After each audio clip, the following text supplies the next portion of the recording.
So, Sara Duterte, 'di ba nag-file nga ng another perjury case kay Ramil Madriaga. Sabi dito, malicious, baseless. Bisaya mandong oy. Naunsa man na. Sabi dito, BP Sara Camp, Madriaga, malicious, aray ko, baseless and desperate na testigo. Tawag kay Madriaga. Uy, bakit naman kayo ganon? 'Di ba? Parang takot na takot kayo, 'di ba? Obvious na obvious si Sara, takot na takot kay Madriaga eh. Bakit kaya hintayin natin ang paglabas ni Madriaga? Siguradong may sasambulat na namang malupit itong si Madriaga para kay Sara Duterte. Dito muna tayo. Tira. Kampante ang kampo ni VP Sara sa mga reklamong perjury na isinampa nila laban kay self-confessed bagman Ramil Madriaga. Handa rin daw ang depensa mismo na ipresenta si Madriaga sa impeachment trial ng pangalawang Pangulo. Yan ang agenda report ni Ched Gat. Grabe ka naman, Edward Budget. Sinisisi mo ko eh. Ako naman, tinataka mo naman ako. Hindot ka oh. Miss na miss ko na kumain ng kimchi jjigae. Tsaka tawag dito, sundiguk. Kasi yung pyohe jangguk, kaya ko naman magluto dito eh. Grabe ka. Uwihan mo nga ako niyan. Padala ka naman ng kimchi jjigae dito. Tuloy tayo. Chalyan. Na ganitong klaseng testigo ang balak gamitin ng prosecution laban kay VP Sara. Kung gano'n naman pala ang pananaw ninyo, ba't kayo masyadong nag-aalala? Ba't kayo nag-aalala kung yun ang ginamit? Di gamitin yung depensa na yung testigo, ganito, ganyan. Di ba? Nagpapapress ko na naman kayo, papa-interview na naman kayo, kayo yung testigo, ganito, ba't ganyan ang ginamit? Di ba? Wala kayong pakialam. Di antayin nyo kung ano sabihin, gustong-gusto nyo talaga kasing i-discredit yung mama. Kasi nga, alam ng lahat at alam nila na magkakilala sila at alam na may history si Sara between Madriaga. Hindi relation na kung ano pa man. Kung hindi, pagdating sa mga kabulastugan, kawalangyaan. Boom!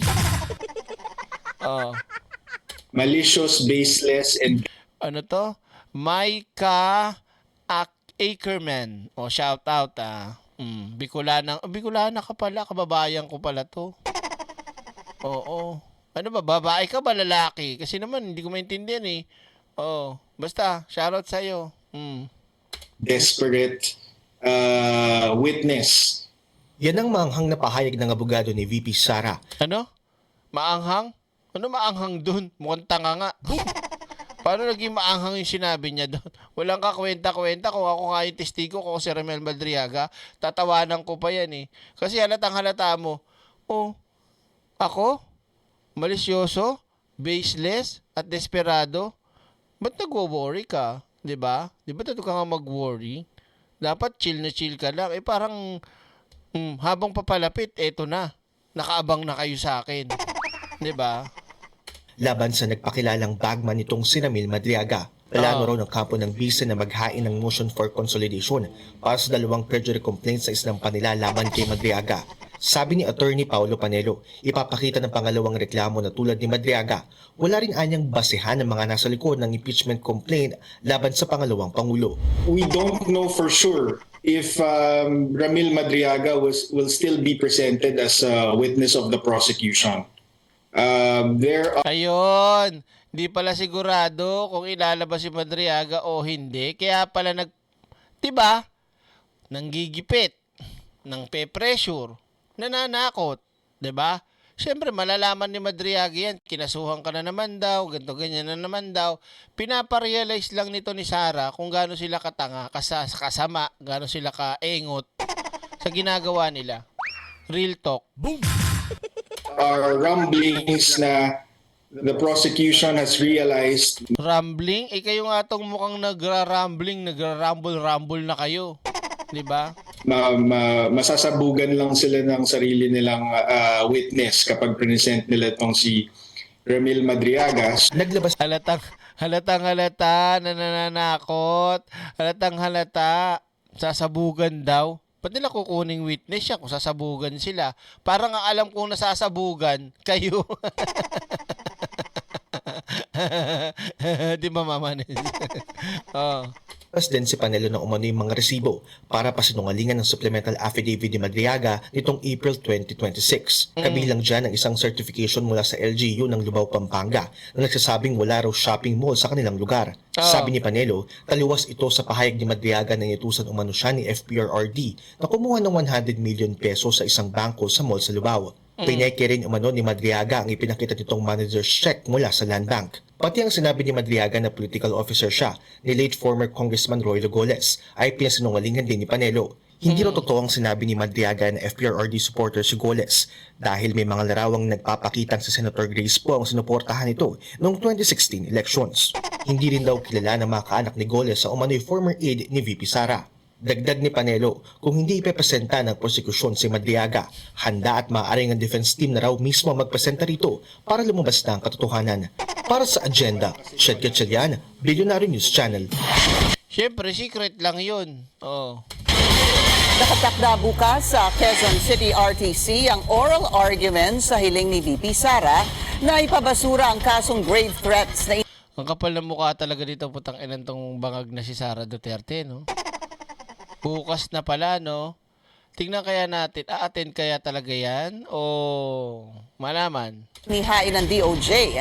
Hinihiling din ng kampo ng bise na pigilan o bawiin ang anumang arrest warrant laban sa pangalawang Pangulo.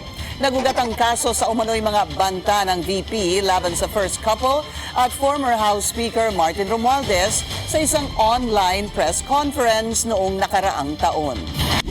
Manatiling Oh, grabe. So, abangan na lang natin ang mga susunod na kabanata kung ano mangyayari dyan sa oral arguments na gusto na ipabasura yung grave threats niya. Grabe talaga, no?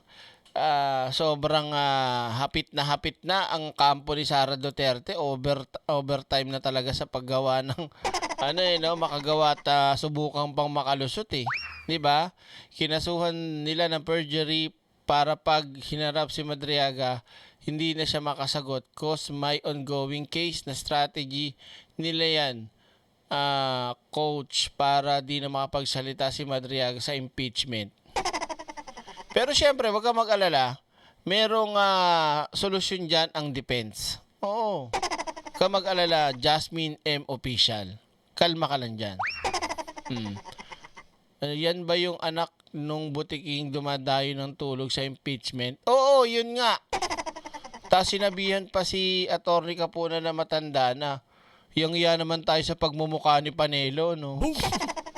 Diba? Makapagsalita ng dapat na daw mag-retire, magpahinga si Capunan, sabi ni Panelo. Look who's talking. Diba? Boom! Oh, maliwanag na yan, ha?